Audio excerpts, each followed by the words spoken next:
I spell my name. That's how you spell it.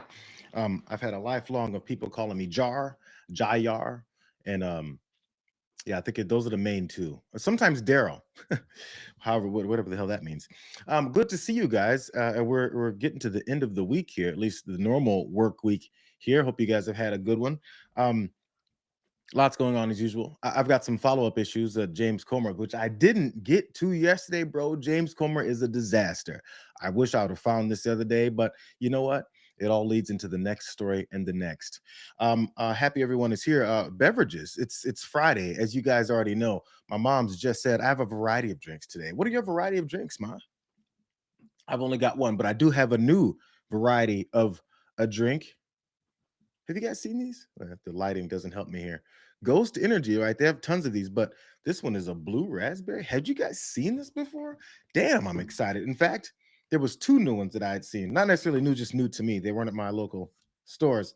So we're going blue raspberry. Do you guys know what carnipure carotene is? Carnitine is? I don't. But we're gonna find out together, aren't we? Gather your drinks. Dexter Wong, I did see you say, you and my mom say, nothing's better than pure plain water. I disagree. Not the situation that we're going to get into today. We need to be amped up. We need to be hyped up. Some of you maybe need to be a little bit sedated, I guess. Maybe that's why you'll be taking your 420 breaks. And it's not even April 20th yet. Those that know, bro, do they know? So since Naomi Nay 420, I know what she's doing. Since Naomi Nay 420 told me that it's time to go, I must say that it's time to go. Miss Chivas Dragon Creatine? No, it said, I don't know how to pronounce these things. Carnitine. Carni teen. Who knows? Who knows? Okay, let's get things going, you guys. Oh my God, it's not that good. I'm not going to be drinking tons of that today. I must tell you that. Blue raspberry. What exactly is a blue raspberry? Have you seen a blue raspberry in nature? Maybe I'm not close enough to nature. I'm close enough to this story though, so let's go ahead and get started. I'm in a bit of a running around mood. I just ran back into the room to get this whole thing going. And sometimes you need to take a quick extra deep breath, settle nerves, so we can start with the madness.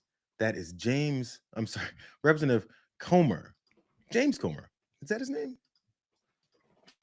You guys heard me talking about yesterday. Democrats went into this closed door hearing briefing, not deposition briefing, where Todd Blanche and Pambani were apparently supposed to be sitting there answering questions from members of this committee about those Epstein files that they continue to cover up. They walked out once they were not getting the answers that they wanted to questions of, is Pambani going to do this under oath, or is she going to sit here and lie to us behind closed doors where nobody can hear it and you guys going to go outside and spin it? That was what happened yesterday. James Comer is not very happy that the lid is off of the latest round of the cover-up, which apparently is led by this dumb guy. He's not very good at this. They have created a narrative, a false narrative, that there's a cover-up, and they've created a false narrative that Donald Trump somehow some type of liability in this.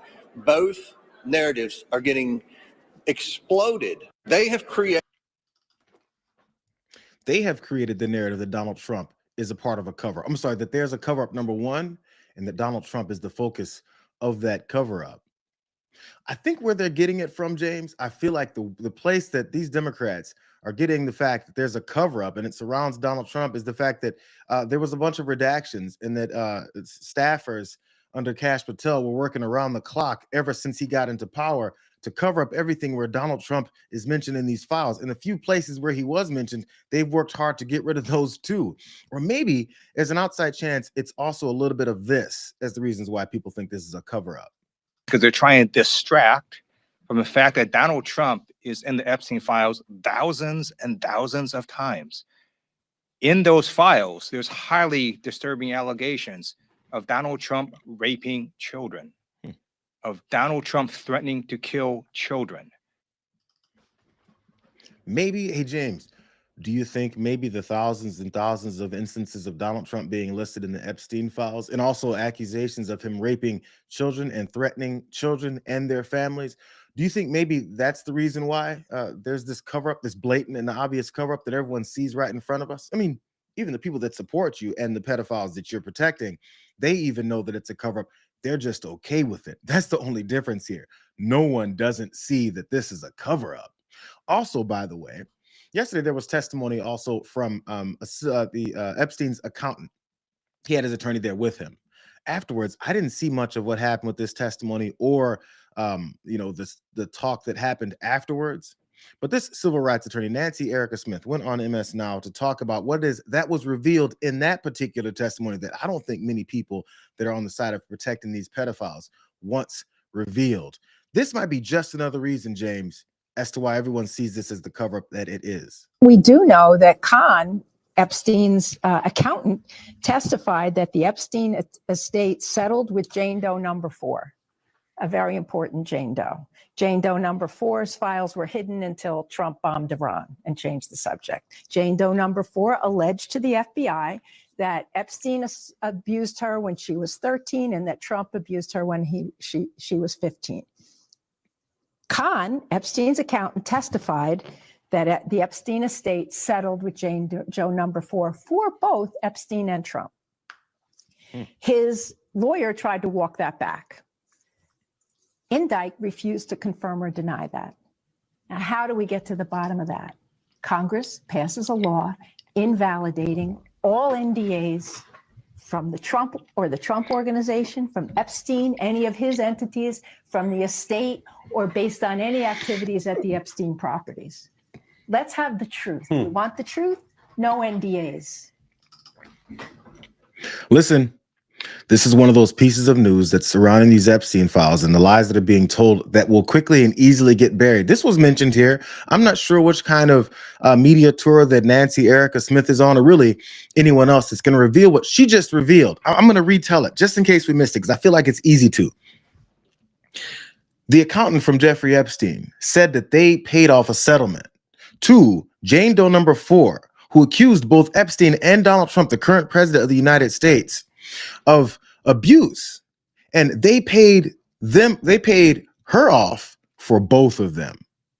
So in order for you to separate Donald Trump from this payoff, which is of course protected by NDAs currently, which she also mentioned, you would have to also assume that Jeffrey Epstein didn't abuse this young girl. Does anyone think that Jeffrey Epstein didn't abuse young girls? Does anyone think that this particular Jane Doe who was paid off from this settlement was only lying about Donald Trump, but then she was telling the truth about Jeffrey Epstein? Why would she do that? She was also talking to the FBI. I feel like if you're talking to the FBI and you lied to them about one of the people that that abused you, they'd probably come after you. By the way, they're still not going after all the folks that they said that they were going to go after. It's like they're doing nothing. It's weird, because we're now in the middle of talking about this Iran war and all of these things that are continuing to be revealed to us. Suddenly, we're supposed to not pay attention to it. Yo, it's deep and it's pretty obvious right now. We just have to be able to pay attention to it. And I understand why sometimes we're distracted. I'm not one of those people who's like, how dare we talk about this war? You know, the Epstein files are still happening. I like to talk about both of them because they're both devastating to this country, our credibility, and also to justice for these girls, now women, that were abused, and many which didn't even make it that far. But also, after this horrific debacle of a briefing / fake deposition that Democrats walked out on, I also got a chance to see what Pam Bondi got to say about it. She and Todd Blanche stood in front of a couple of reporters before they got too frustrated and kind of answered questions. I wouldn't say they answered them. I would just say, you know, they dodged them. A bipartisan group of lawmakers on the House Oversight Committee voted to subpoena you to appear for a closed-door deposition. Will you commit to complying with that subpoena and appearing for a closed-door deposition? I made it crystal clear. I will follow the law. But Next does that mean question. you will- does that Next mean you will appear? question.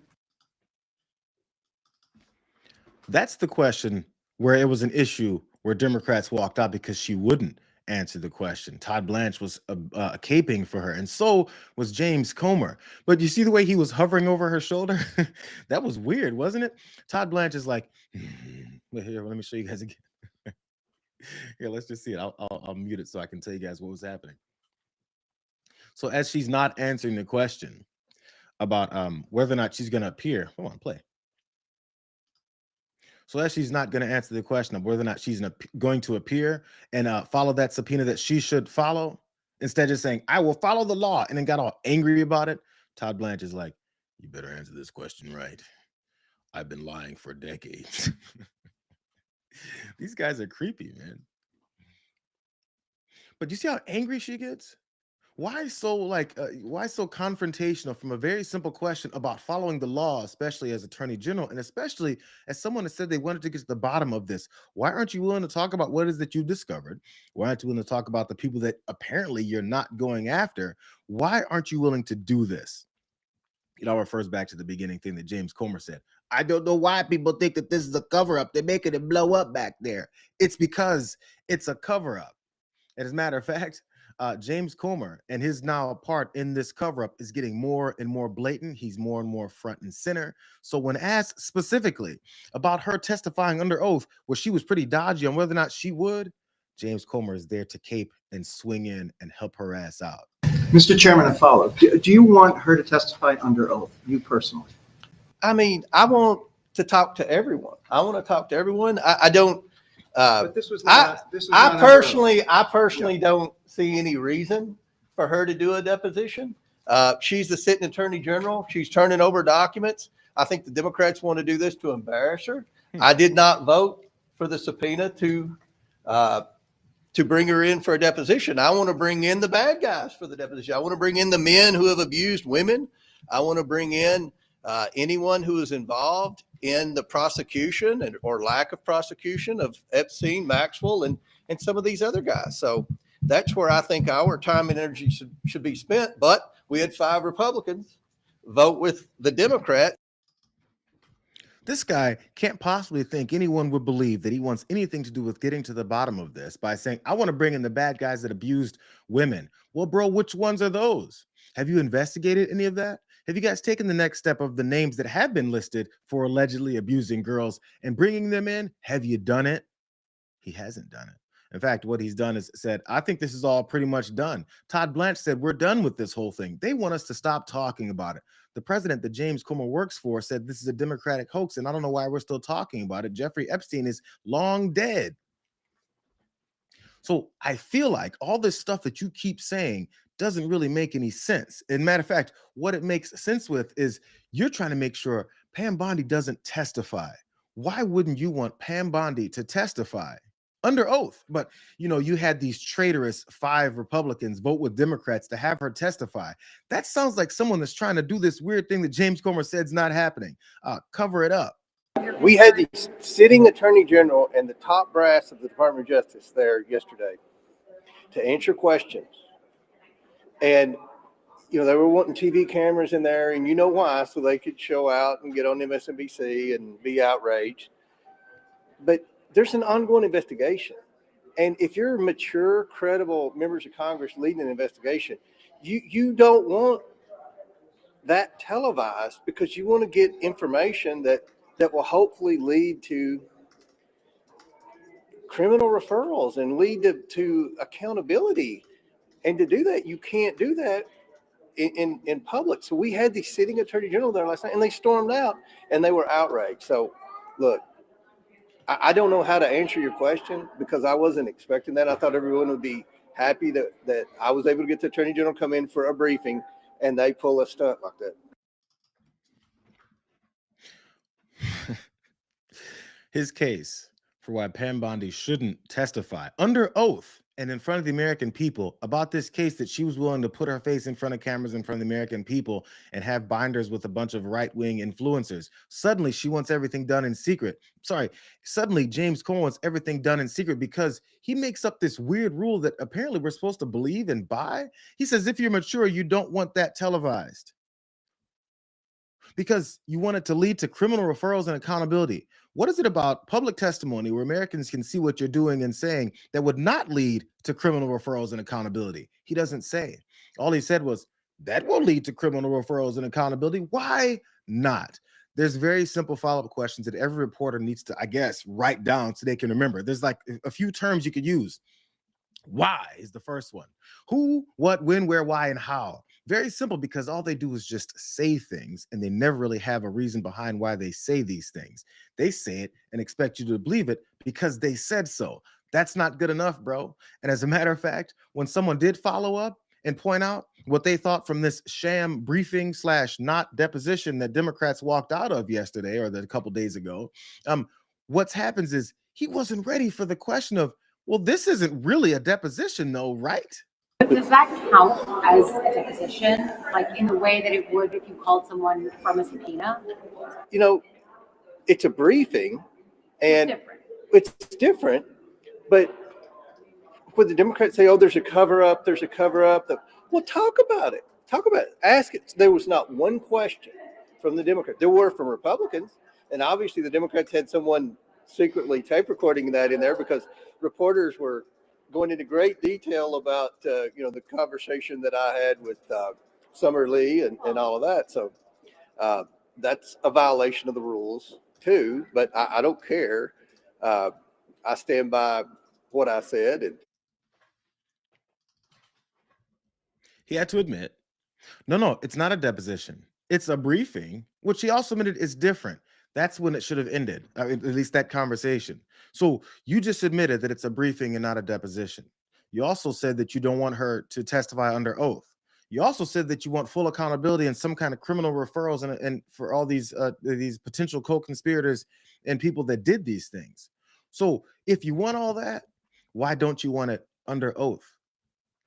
It's odd. Maybe it's because this is a cover-up that you said apparently Democrats are just claiming as a cover-up. The way that people know it's a cover-up is because everything that you say leads to us believing that this here is a cover-up. But the way to scramble people's brains, which isn't working as much as they felt it should, is to move on to criticizing Democrats. Wasn't that weird? Why would the Democrats ask her a bunch of questions that she can then behind closed doors lie to them about? And then you guys can go spin it and act like she said something that was truthful. If she's telling the truth, she shouldn't have anything to hide. I feel like I've heard Republicans say things like that before too. But he's also proud of saying that Representative Summer Lee was bitching. He's willing to stand by that story. But there's another section. He was upset that story was relayed to folks in the media. And he said, they're not supposed to do that. How about you have these hearings in broad public daylight? James Comer is really backing himself into a hole. It really is. Because again, I'm not sure if she's going to follow up on this subpoena that he was a part of signing and making sure was sent out to her by force, obviously, because he's upset at the 5 Republicans that voted for it as well. He's on her side. So with that in mind, understand when or if she doesn't respond to this subpoena, James Comer is going to have absolutely zero problem with it. Will you still move forward with the subpoena for Attorney General? that's what we plan on doing. Mr. Chairman, Yes. if Attorney General Pam Bondi does not comply with the subpoena, will you commit to go down the road of contempt? Well, we'll have to talk about it. I will tell you, some of the members who voted to subpoena her today were pretty embarrassed by the way the Democrats acted and their lack of sincerity in having her in. But we hold the Attorney General to the same standard. Well, we'll have to talk about it. We'll have to talk about it as a committee. So that's a non-committal answer, right? Are you going to hold Pam Bondi in contempt if she does not follow through on this subpoena that you had to be forced to send out and force her to then answer? We'll talk about it. He said it like 2 or 3 times. We'll have to talk about it. We're talking about it right now. Why can't you talk about it right now? You're talking about everything else right now. What is there to talk about whether or not someone should follow the law and follow that subpoena? What is there to talk about? What could the conversation be about whether or not someone should follow up on a subpoena? Because I tell you what, dumbass James Comer apparently doesn't realize that there's been a previous group of people that he has subpoenaed for this very same case, these very same Epstein files, that he had no problem telling that he's going to put out contempt charges against if they don't follow that subpoena. and we have bent over backwards to try to schedule the no, I'm still talking. I'm still talking. Go ahead. Hey, get him out of here. You're not even a reporter. Get out of here. So here's the situation. We're going to hold both Clintons in criminal contempt of Congress. We believe that because this subpoena was issued in a bipartisan fashion, the Democrats acted the day that the subpoenas were voted on in the subcommittee like they wanted the Clintons to come, because they at that time, if you go back, they were wanting me to subpoena the estate, which I did. We subpoenaed the estate and got all the documents, everything. That was what the victims asked. That's what the Democrats asked. I think that's what the American people wanted. We subpoenaed the state, got 100% of the documents. I have subpoenaed the Department of Justice and Pam Bondi for the documents, which they are producing. Now, we don't like the speed. We all wish the documents would come in quicker, but we've gotten tens of thousands of pages of documents from the Department of Justice. Not willing to force Pam Bondi to come in for that subpoena, not willing to put contempt charges on her for not following that subpoena, not willing to even have the desire for her to come in for to swear in under oath and have a deposition. None of it from James Comer. But oddly, when it came to the Clintons, who were ignoring a subpoena, oddly, he's willing to file contempt charges because, as he pointed out, it's a bipartisan subpoena. So if it's a bipartisan subpoena, doesn't that hold more weight? Kind of like how you admitted that this is a bipartisan subpoena because 5 Republicans, which you're upset about, crossed over and signed on to it. It's almost like he's part of this weird thing that we would call a cover-up. Not only was he willing to say it, he was willing to say it multiple times. This guy was proud of the fact that he was calling in the Clintons, which he should, to follow through on that subpoena. Today, the House Committee on Oversight and Government Reform meets to advance 2 resolutions recommending that the House of Representatives find former President Bill Clinton and former Secretary of State Hillary Clinton in contempt of Congress for refusing to comply with duly issued subpoenas. The committee does not take this action lightly, but subpoenas are not mere suggestions. They carry the force of law and require compliance. The Clintons are in a fundamentally different category. They had documented relationships with Epstein and Maxwell, evidenced by numerous photographs, flight log records, wedding invitations, and other materials. Some of these photos can be seen here.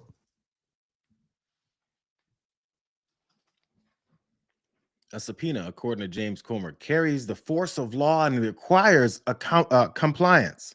And also, the Clintons were named. They were listed. We saw pictures of Bill Clinton. We saw interactions with Bill Clinton. We saw names and flight logs of Bill Clinton. We've seen all these things about Bill Clinton, which makes a lot of sense as to why you would force him to come in and talk about his relationship with Jeffrey Epstein. Isn't that weird? We have all of this information about Bill Clinton being associated with Jeffrey Epstein. Therefore, James Comer wanted him to come in. But at the same time, you won't be surprised to hear, just as Representative Ted Lieu said near the beginning of this whole thing, Donald Trump is listed thousands and thousands and thousands of times. Matter of fact, no one is listed in the Epstein files more than Donald Trump is listed in the Epstein files. So with that same, we're going down this same vein of a thought process of if someone has been listed in these Epstein files, if someone has been close to that former child sex trafficker, according to James Comer and his empty brain, you can bring them in. As a matter of fact, you should, because you want to get to the bottom of it. It's accountability.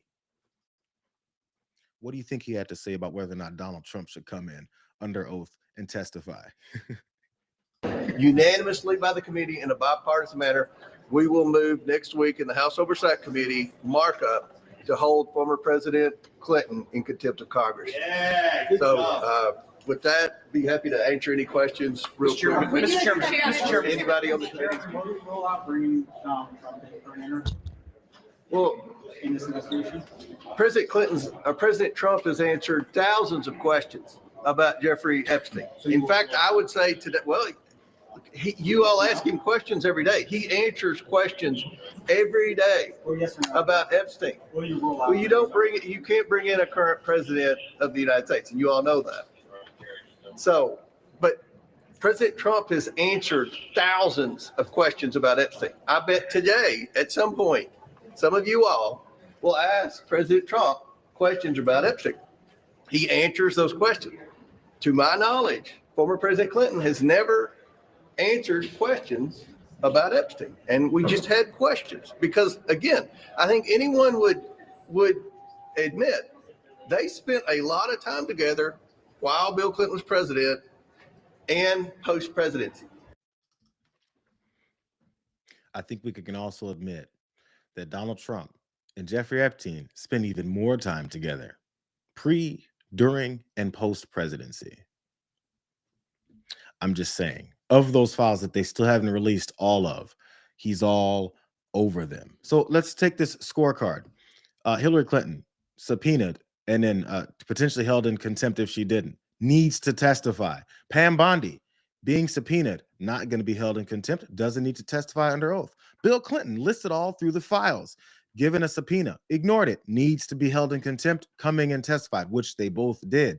Donald Trump, listed thousands of times more than Bill Clinton in the files, doesn't need to come in, isn't going to be given a subpoena, isn't going to be put in contempt, doesn't need to answer any questions. This is all according to James Comer. But that same James Comer decided to say, I don't know why these Democrats keep talking about how we need to, this is a cover-up. Where do you see a cover-up? I see the cover-up oozing out of your head, you stupid, sorry son of a bitch. It's not going to work. Nobody's buying it. He doesn't even think anyone's buying it. He's just there to continue to push the same narrative. That's his job. He's a cog in the system of protecting pedophiles.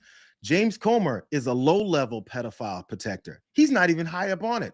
As soon as people start going down, and if people have to go down to protect Donald Trump, guess who one of the people will be that'll take the hit, that'll be tossed squarely under that bus? James Comer's stupid ass. Are you kidding me?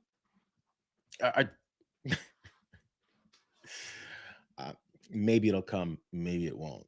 But what I do know is James Comer's lying, and James Comer is covering this up. Let me go like this stream, you guys. Oh man, it's running over here. I'm supposed to pause that. If you guys are over there, go ahead, like it with me if you haven't done that yet. If you haven't subscribed yet, what's the matter with you? You're still here. It's been like 30 minutes of me talking, and you're still here. Why haven't you subscribed yet? You know, and also make sure you're here every day at noon because we do it all the time. I'm gonna take one more drink of this very badly tasting blue raspberry energy drink. That's all I got. The rest is getting poured out. Jesus, it tastes so toxic. Maybe this will make me stop drinking these things, or maybe it'll make me go back to my trusted and true Nas energy drink.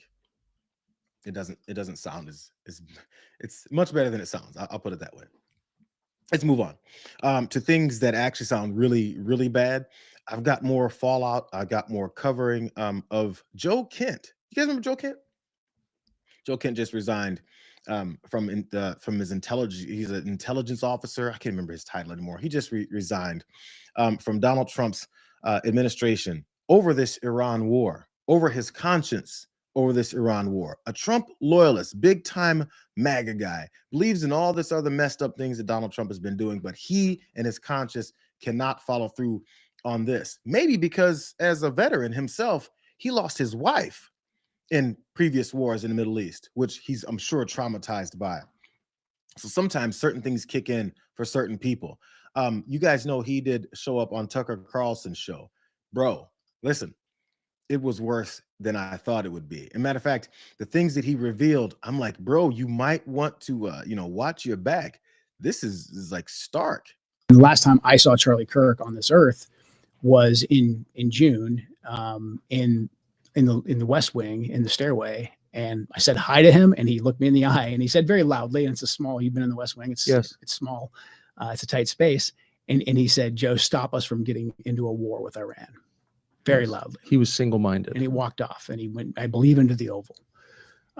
So when one of President Trump's closest advisors, who is vocally advocating for us to not go to war with Iran and for us to rethink at least our relationship with the Israelis, and then he's suddenly publicly assassinated, and we're not allowed to ask any questions about that.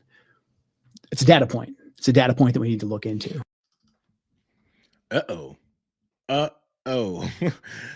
Joe Kent got sorry, is it Joe?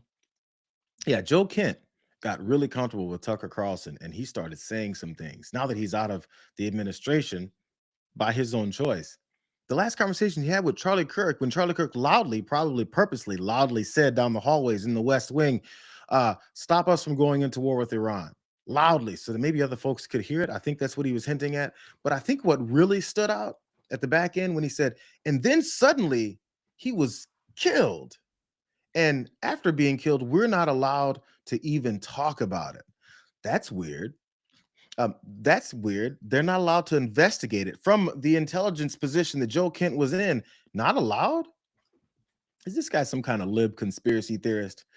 Let's let him elaborate on why he wasn't allowed to investigate the murder of Charlie Kirk after Charlie Kirk came out fully against the Iran war and the Israeli pushing us into this Iran war. What do you mean when you say we're not allowed to ask any questions about that? We've been told that this individual, Robinson, is a lone gunman, and maybe he is. But the investigation that I was a part of, the National Counterterrorism Center was a part of, we were stopped from continuing to investigate. And the FBI will say that they stopped that because they wanted to have turn everything over to the Utah state authorities. Everything's going to trial. It's very, very sensitive. But there was still a lot for us to look into that I can't really get into. But there was still linkage for us to investigate that we needed to run down. And I'm not making any conclusions. I'm not saying no, I don't think you are. Because of this happened. I'm not saying that at all. I'm just saying there's unanswered questions. We know the pressure because of the text messages that have been made public that Charlie was under a lot of pressure from a lot of pro-Israel donors. And again, we know Charlie was advocating to President Trump against this war. That's so listen. Joe Kent, formerly, I got his position. I'm sorry, I forgot it. Director of the National Counterterrorism Center. Joe Kent, with that kind of position, was not allowed to then go and investigate this murder of Charlie Kirk, which he also, in the same conversation, connected to how he was suddenly killed after the last conversation that he had with him was about making sure we don't go into war with Iran. Then he was killed. That was in September. Odd how that works. Are they going to talk about this further? Are all the big MAGA sycophants, or all the people who loved this guy and his MAGA-ness, are they going to start believing what he's saying now? Are they going to point out that because of this battle they had over the Iran war that obviously this guy didn't want to get involved in? Are they going to start asking questions as to the murder? Because I feel like, there was all kinds of mourning and sympathies and celebrations and tears when the guy was shot and killed in front of everybody. But now, do they give a damn anymore? Do they want the answers to it? Did they get the real motives behind the people that they said did it? I'm not asking these questions. I'm just saying Joe Kent is asking all of these questions. Instead, the MAGA sycophants, the MAGA talkers, the people that are paid to try and continue to cover these things up and specifically cover up the actions of the Israeli leadership, people like Glenn Beck, bro, they do not want to hear from Joe Kent.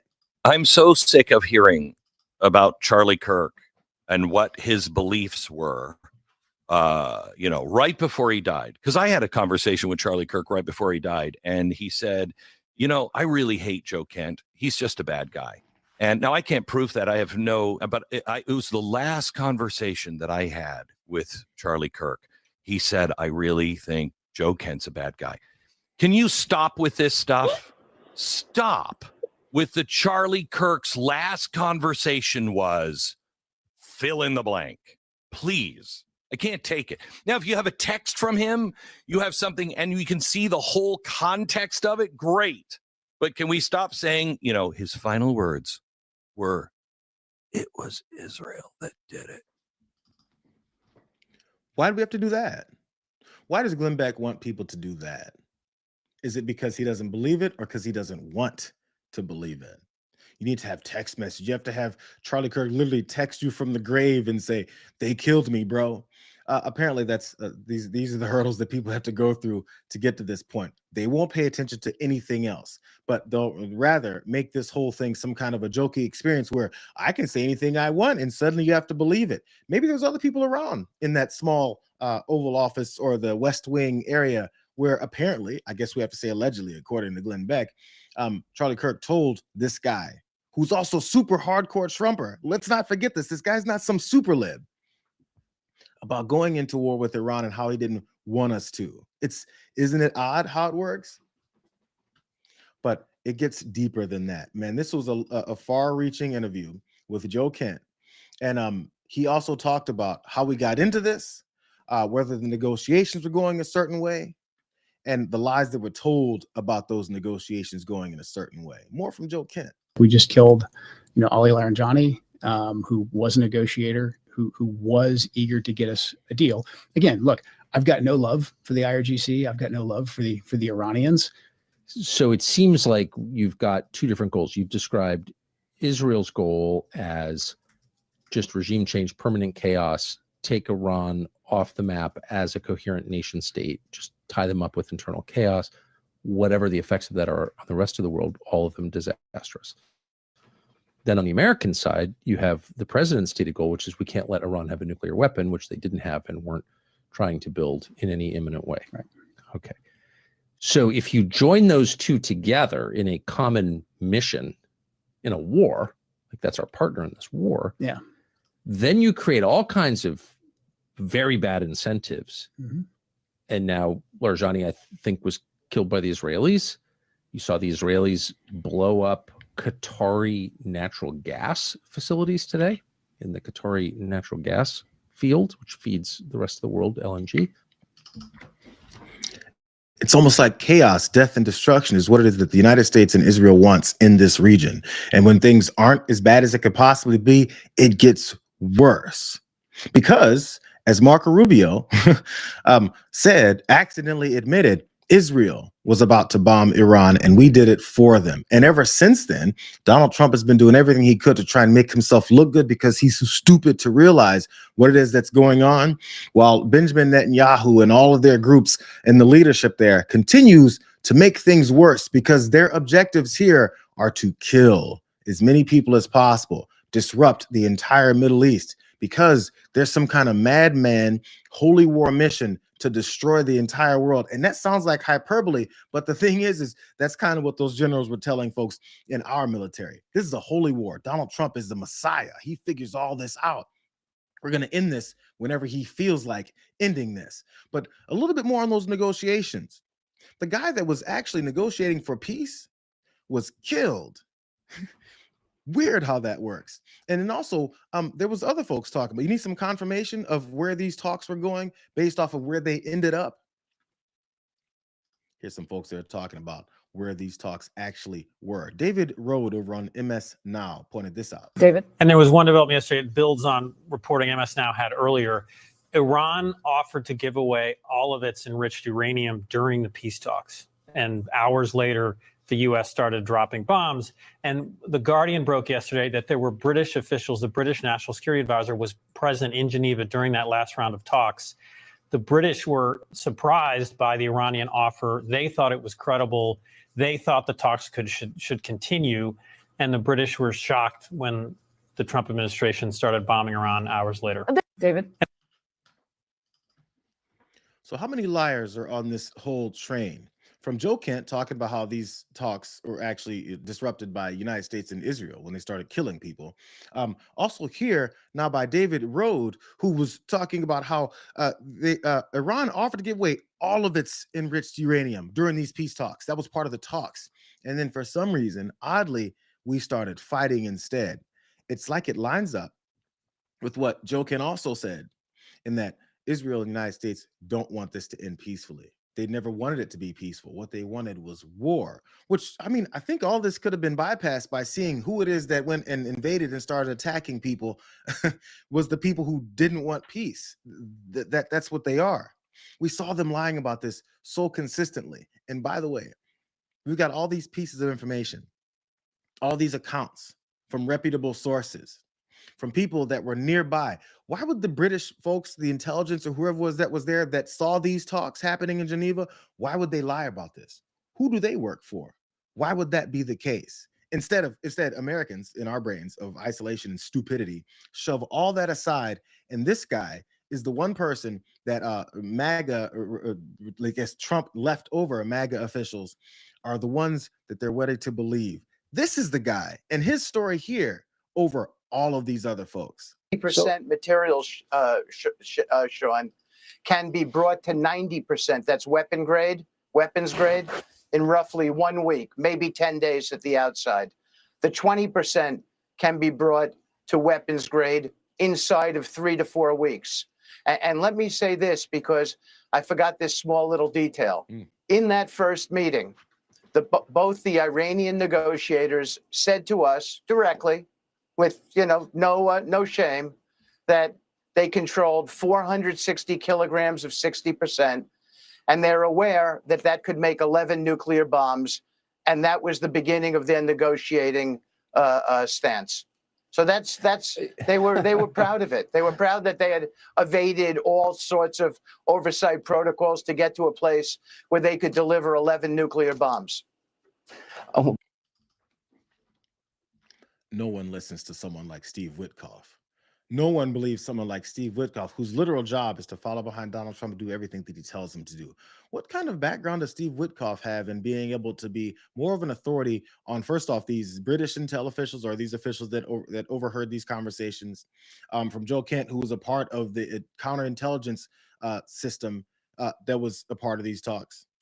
And from also, I believe there was Iranian officials that pointed out, we were talking and negotiating and they started bombing. Everyone else is wrong except for Steve Witkoff, whose number one job is to end this war where Russia invaded Ukraine. Has that ended yet? What credibility does Steve Witkoff have? He went on Sean Hannity's scam of a show to tell that story, and we're supposed to believe that. We're also supposed to believe that they had all of this enriched uranium that was ready for 11 nukes, and that their negotiation starting point was, we're gonna kill you. Why would they do that? It's like weird. It's like it doesn't make any sense. So last thing from Joe Kent. I like going back and forth to this interview because if I just run it straight and let you guys know what he said, it's really easy for people to say Joe Kent is a disgruntled former employee. He wasn't fired, he quit. So last thing here. Was Iran on the verge of getting that nuclear weapon the way that Steve Witkoff said? Was Iran on the verge of getting a nuclear weapon? No, they weren't, 3 weeks ago when this started, and they weren't in June either. I mean, the Iranians have had a religious ruling, a fatwa, against actually developing a nuclear weapon since 2004. That's been in place since 2004. That's available in the public sphere. But then also we had no intelligence to indicate that fatwa was being disobeyed or it was on the cusp of being lifted. So the Iranians' position, when viewed from the lens of the region, was actually fairly pragmatic. They were preventing, themselves from developing a bomb, but they still wanted the ability. They wanted the ability to enrich. They wanted the ability to have some components so that they weren't completely stripped of it. And when we always assessed that they were either several months or a year, 2 years away from actually being able to develop a nuclear weapon. And that's not because the Iranians are stupid people. I think we can tell right now that the Iranians are anything but stupid. They had the ability, I think, that the brain power to actually develop one, or they could have simply traded a ton of oil with Pakistan or with someone else to actually get a nuclear weapon. They were not doing that. We had no intelligence to indicate that they were. Which one of these scenarios makes sense to you? Like, which one of these scenarios makes sense to you? You're seeing all the rabid, over-the-top, hyperbolic language from the Trump administration talking about how these bloodthirsty Iranians just wanted nothing but to fight. But then while we're fighting them, we got people like Pete Hegseth stepping out and going, this is an unfair fight. We're fucking them up. Why would they want that then? What are they getting out of this? Out of literally pressing you to then come and attack the country and take out the leadership, destroy the Navy, destroy the as many the missile site capabilities as possible. What would their purpose be in that? There's a laundry list of reasons that Israel and the United States would, though. There's also a laundry list of reasons why they would lie about what they're doing, because we've done it before. And also, as I keep saying, I know you're tired of hearing it, Donald Trump lies. Donald Trump lies all the time. So anybody that works for Donald Trump lies all the time. And now that Joe Kent doesn't work for Donald Trump anymore, he doesn't have to lie anymore. I mean, probably about other stuff, but specifically about the thing that he was distant on Donald Trump about, he's no longer under the gun to lie about. But all of this truth telling sometimes may put you in a bad position, Joe. And I think I saw one of you guys in the chat say this. Protect your neck, Joe. Well, you might want to protect his hands from being cuffed as well, because This is the least surprising thing you'll ever hear about what they want to do with Joe Kent. Well, now there's Joe Kent, the U.S. counterterrorism official who resigned from his post earlier this week, reportedly now under investigation by the FBI. Cheryl Casoni with the details. And Cheryl, I know that a year ago, Joe Kent said that Iran was a major problem in a Senate hearing, and he said they were the #1 sponsor of terrorism and they were against the United States. Something needs to be done about it. But he resigned this past week because he said he didn't agree with the war in Iran. Absolutely. And then he published on X his resignation letter to the president. So, yes, he resigned over the ongoing conflict with Iran. But now, reportedly, according to Semaphore, he's under FBI investigation for leaking classified information.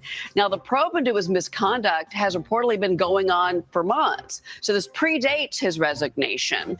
In a new interview, Kent is now alleging the United States was provided faulty intelligence from Israel before the war. We're going to follow this story for you, Maria. There's also, bro, once you're in the system, as Joe Kent was, and you step out of it, and you've been potentially doing anything that they could deem illegal activity, as simple as the thing that they've been skirting, which is spreading classified information, which Pete Hegseth did.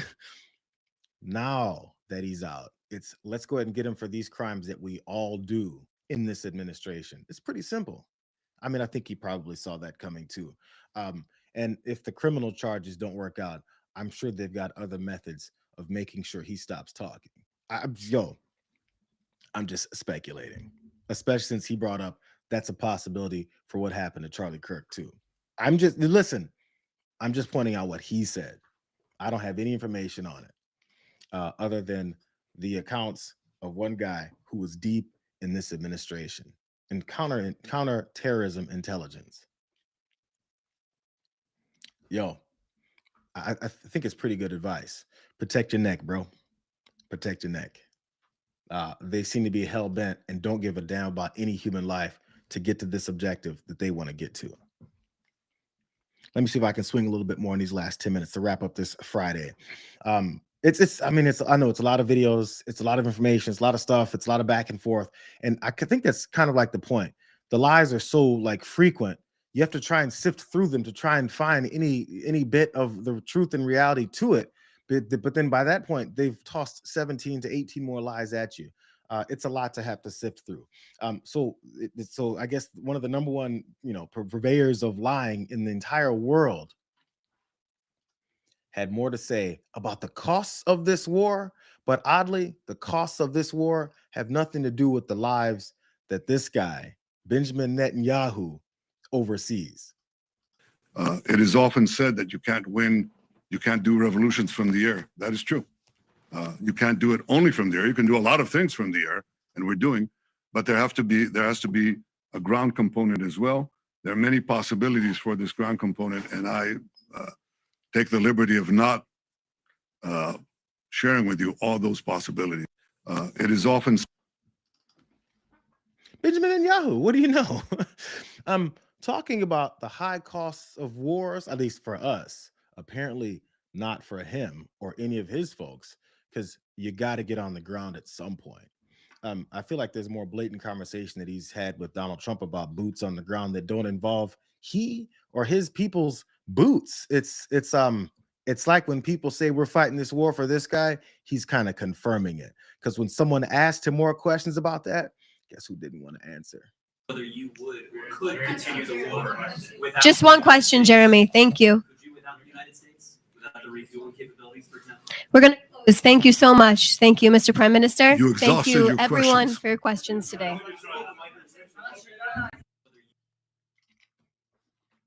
The question, in case you couldn't hear it, was, could you continue this war without the United States?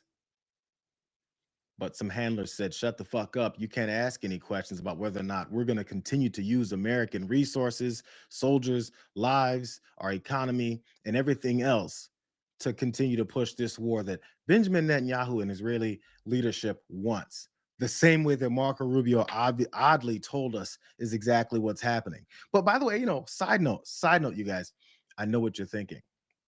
I know exactly what you're thinking. Jayar, for the past several days, you've been wondering about whether or not this sumbitch is alive. I wondered the same thing. When I saw it, I was like, oh, look, BB is back. Where has he been? But you know what?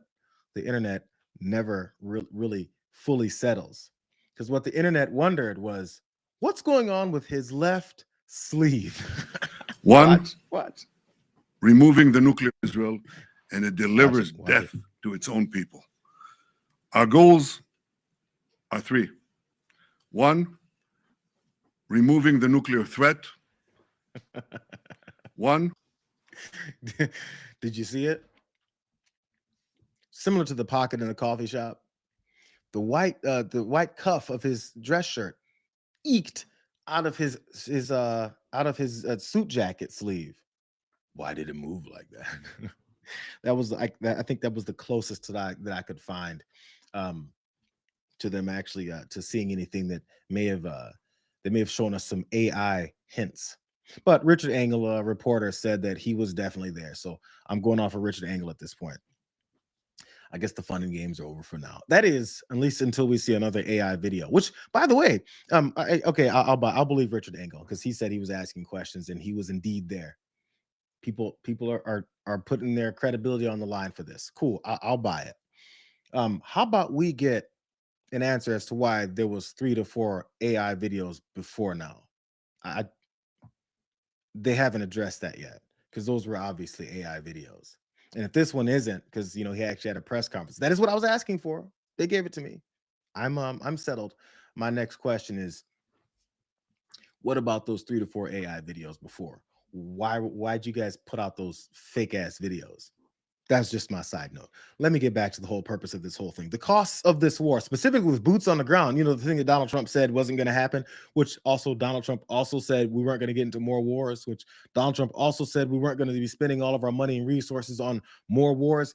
He lied about all that stuff. So why would he not lie about, boots on the ground? It's how he operates. So when asked about that in his gold-plated room, which looks tacky as hell, the answer wasn't really that good. But then again, this is Donald Trump. Look at all that tacky yellow shit. Mr. President, do you intend to lift sanctions on Iranian oil? And do you intend to potentially put U.S. troops or more troops in the region? No, I'm not putting troops anywhere. If I were, I certainly wouldn't tell you. But I'm not putting troops. And we will do whatever is necessary to keep the price as low. I actually thought when I did this, look, the Dow just hit 50,000 a couple of weeks ago. They said that couldn't happen for 4 years. It wouldn't happen in my term. It's such an outrageous thing because I said it would happen. I didn't know it was going to happen that fast, but it just hit 50,000. And we did that in 1 year, not 4. S&P had just hit 7,000. They said that was even more impossible than the Dow hitting 50. And we did that in 1 year. So it's all done. Everything was going great. The economy was great. Oil prices were very low. Gasoline was dropping to, we had $1.99, $1.85. We had great everything. And I saw what was happening in Iran. And I said, I hate to make this excursion, but we're going to have to do it. And I actually thought the numbers would be worse. I thought that it would go up more than it did. You would think that the question wasn't asked him about boots on the ground, considering he's talking about how the Dow is at 50,000, which, by the way, it's not. But also how I think S&P is at 7,000. What the fuck does that have to do with you sending troops on the ground in this war that you're now in the middle of a quagmire over? What does that have to do with any of this? It's a distraction.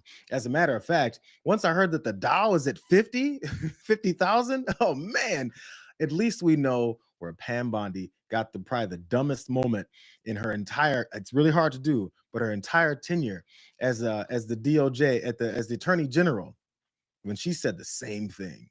All they want to do, all the American people need to know this. They are talking about Epstein today. This has been around since the Obama administration. This administration released over 3 million pages of documents, over 3 million. And Donald Trump signed that law to release all of those documents. He is the most transparent president in the nation's history. And none of them ask Merrick Garland over the last 4 years one word about Jeffrey Epstein. How ironic is that? You know why? Because Donald Trump, the Dow right now is over. The Dow is over $50,000. I don't know why you're laughing. You're a great stock trader, as I hear, Raskin. The Dow is over 50,000 right now. The S&P at almost 7,000. And the NASDAQ smashing records. Americans' 401ks and retirement savings are booming. That's what we should be talking about. We should be talking about, what does a Dow have to do with anything? That's what they just asked. Are you kidding? I could have played the shorter version of it, but the whole thing is way too good. I mean, I forgot the point at the back end when she had to say it again. What do you mean they said? What does that have to do with anything? Are you kidding me? Bro, the confidence in your extreme stupidity is off the charts. I have no idea how these folks operate. I have no idea how they get through their normal days. But so there's the Dow is at 50. The Dow is at 50. This is therefore, who cares about troops and boots on the ground that we're literally currently sending this elite group of Marines to go and do this weird thing, having boots on the ground. I haven't checked in with Mike Johnson in a minute because Mike Johnson is always willing to carry water for Donald Trump. So what did he have to say about these potential boots on the ground, this high cost of war for Benjamin Netanyahu? If there are ground troops, should they come to Congress first if there are ground troops?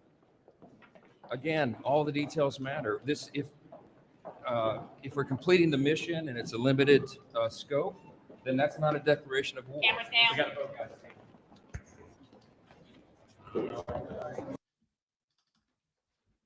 So suddenly, coming to Congress about whether or not you can be invading a country, according to Mike Johnson, Speaker of the House, it's only useful if you're not completing a mission and it's not a limited scope. Which, by the way, it's not. And what's that mission that they're completing? When is it going to be completed? So Mike Johnson has abandoned all of his responsibilities as the leader in the House to actually do something when it comes to their responsibility for declaring war. He doesn't need to do anything. He doesn't need to be there. He does everything Donald Trump tells him to do. So I guess Mike Johnson is sending his children, which children he's got, off to war. Donald Trump's not sending his kids off to war. Pete Hegseth's not sending his 13-year-old who came in the room the other day, like he was talking about his press conference, off to war. But man, they are hell-bent on sending your kids off to war. They're hell-bent on sending your family members and friends off to war for something they have no idea what they're even talking about. Weird how that works. They don't care. Just like Benjamin Netanyahu from the beginning, alive and well, apparently, doesn't care about. Bro, they don't care. But maybe, I have an idea. Maybe we should care about the fact that we're spending billions and billions and billions of dollars. And that's not even supposed to be the end of it. I'm going to go over a little bit, you guys, because I was actually going to stop here, but I've got other aspects of this cost of war. Have you heard about the $200 billion that they say they're going to request from people like Mike Johnson, who apparently doesn't have to declare war anymore, doesn't have to know the scope and limited abilities of this war. He's just going to do everything Donald Trump says. Maybe this was the very bad and non-convincing answer that has Mike Johnson willing to do anything Donald Trump wants, including $200 billion more dollars. The war is almost over. Why is the Pentagon going to ask Congress for an additional $200 billion? Well, we're asking for a lot of reasons beyond even what we're talking about in Iran. This is a very volatile world, and the military equipment, the power of some of this weaponry is unthinkable. You don't even want to know about it. Oh, you could end this thing in 2 seconds if you wanted to, but we are being very judicious. But we want to do. Don't forget, Biden gave away. I rebuilt the military my first time, so we're in very good shape. But we want to be in the best shape we've ever been in. We were that. When I rebuilt the military, we were in great shape, and then Biden blew it, and he didn't do anything. He didn't do anything. And if you listen to the Democrats, they don't even want to have a military. Now you see how important it is. But we have the strongest military in the world. We have the best. I'm done with this guy. The rambling went on for much longer. But apparently, $200 billion more. You have to pay attention to the way he answers this question. So if the war is about to end, as he was asked, why do you need $200 billion more? He said, we're asking for a lot of reasons, not just Iran, beyond even what we're talking about in Iran, because it's a very volatile world. What does that sound like to you? So the peace president, who demands someone else's Nobel Peace Prize, starts a war with Iran after attacking multiple other countries even before he gets to Iran. Then at that point, he's wants $200 billion more to go and carry out more operations in more countries. He already talked about how he wants to take Cuba, how they've also strangled off their energy supply so that it could be easy to then go victimize these folks in this humanitarian crisis that they're trying to create. But we need to pay $200 billion more, not for Iran, but for his worldwide plans of what, pinky in the brain world domination? What is this guy up to? We'll see, because there's a couple. I mean, I guess we can start somewhere. There's a couple Republicans who don't want any part of this latest scheme. I will not vote for a war supplemental. No, I am a no. I've already told leadership I am a no on any war supplementals. I am so tired of spending money elsewhere. I am tired of the industrial war complex getting all of our hard-earned tax dollars. I have folks in Colorado who can't afford to live. We need America First policies right now, and that I'm not doing that. We need the Save America Act, FISA with warrants. There's a lot of hard lines that I have right now, and we've got to get our act together if we want to keep this majority. And the path that we're going doesn't look very promising. Should the administration get out of Iran? That's up to the president. Every time one of these Republicans has something right to say, they have to go and dash it with their next answer, probably two next answers.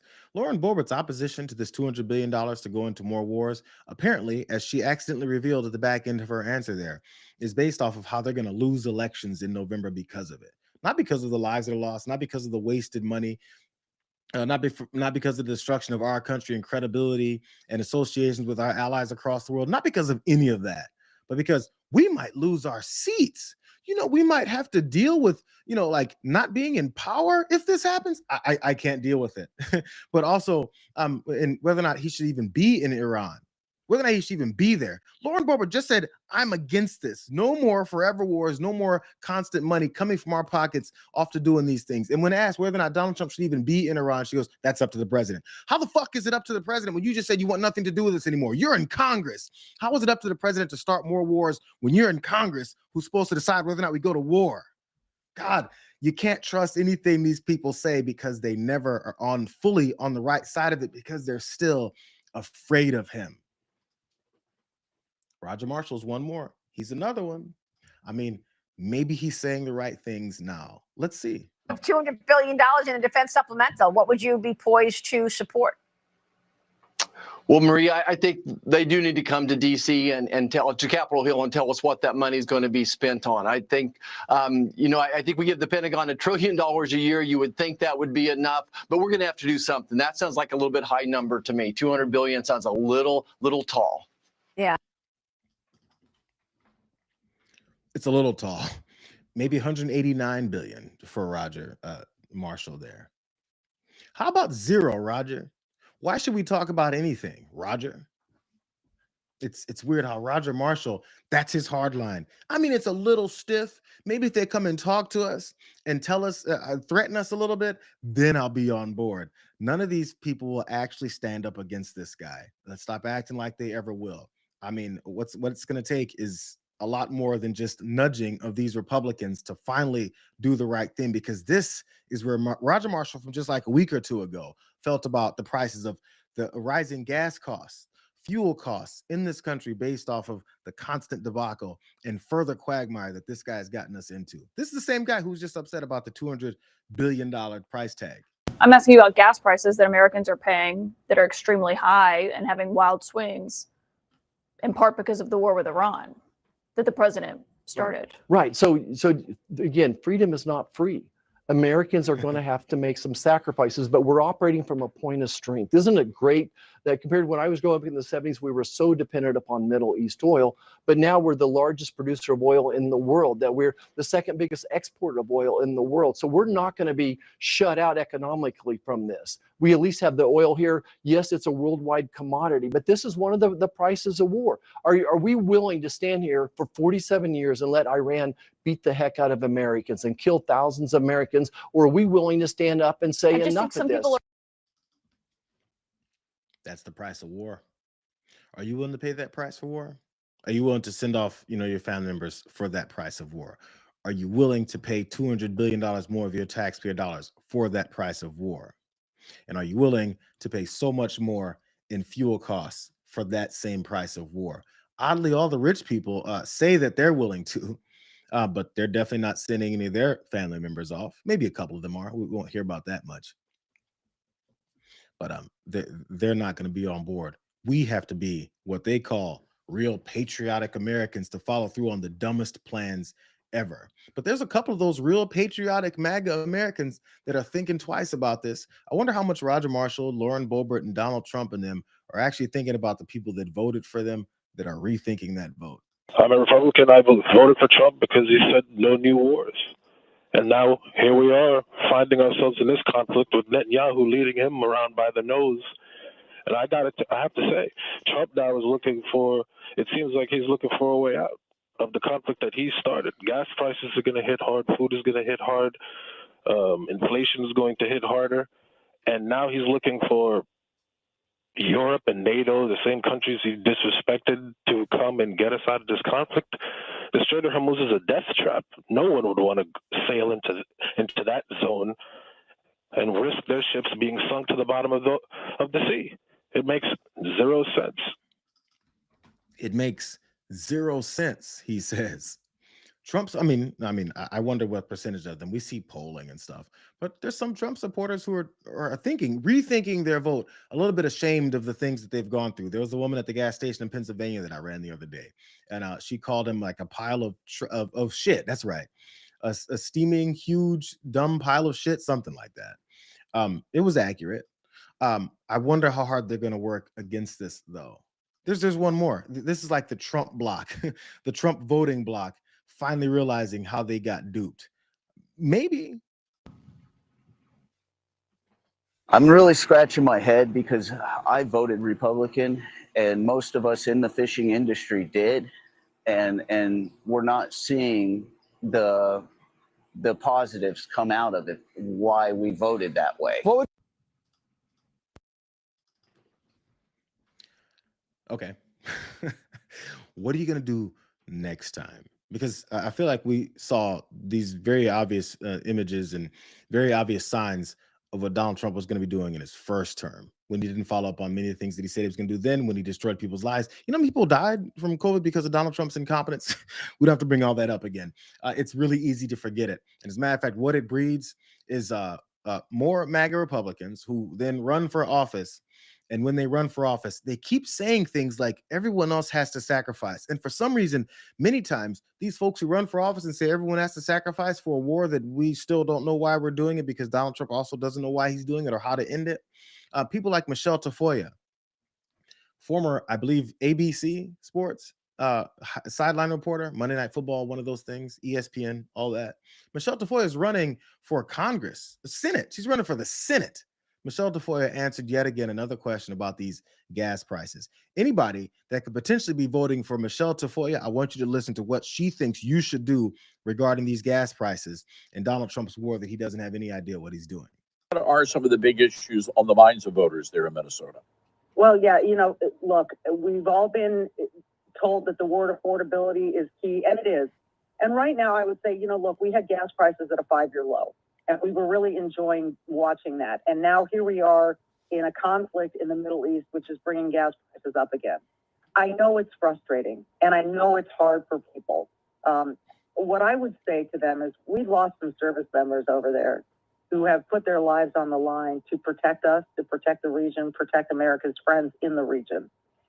We can all, it used to be during the past wars, especially World War II, Americans got behind our servicemen and women, and we did little things to show our support for them. We collected metal, we recycled stuff, aluminum, so that we could, help in the war effort. I think right now, at least just kind of keeping a stiff upper lip. Maybe you take one less trip to Starbucks, and so that gas goes a little further until this thing is over and these gas prices come back down again. Let's just try to be patriots about this. Whether you agree with it or not, we're there, and we've got to support our men and women in uniform. That's a big one.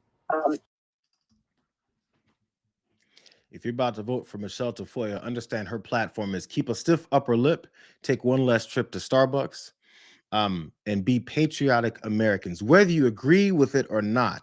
In the United States of America, which is supposed to be a representative democracy, one of these places where they say that the people's voice is what leads the politicians to do what they do, Michelle Tafoya, who wants to be one of those politicians while she's a multimillionaire, wants you to then have a stiff upper lip, pay the higher cost for these gas prices, send off your kids to war, and then also send more of your taxpayer dollars to all of to more war funding in other countries, which Donald Trump accidentally admitted is his next plan. If you vote for Michelle Tafoya after she tells you what she wants, just like Donald Trump told you what he wanted, what you're going to get is being another Florida fisherman or another caller into C-SPAN going, I'm scratching my head trying to figure out how we got in this position. They didn't follow through on their promise to me. I don't know how they did this to me. What are we going to do now? What you're going to be is a better patriot, according to Michelle Tafoya. And then when you turn around, she's going to toss 2 middle fingers at your back. That's what'll happen. All right, guys, I'm done. That's it for the weekend. Glad you guys hung out with me. Those of you that did. So maybe you can catch up with what John's going. You got a couple breaks happening in that hour. Good to see you. I'm going to throw out this nasty ass drink. Trust, I only had like 3 or 4 sips of it. It's horrific. That won't be happening again. Appreciate you. Love you. Enjoy your weekend. That is, if you can. We'll catch you guys on Monday on the best damn day of the week just to get your week started. But until then, let's have a decent weekend. I mean, try to. I'll be on the lookout for hopefully getting us to the end of this nightmare that is this Trump administration. We'll see you guys later.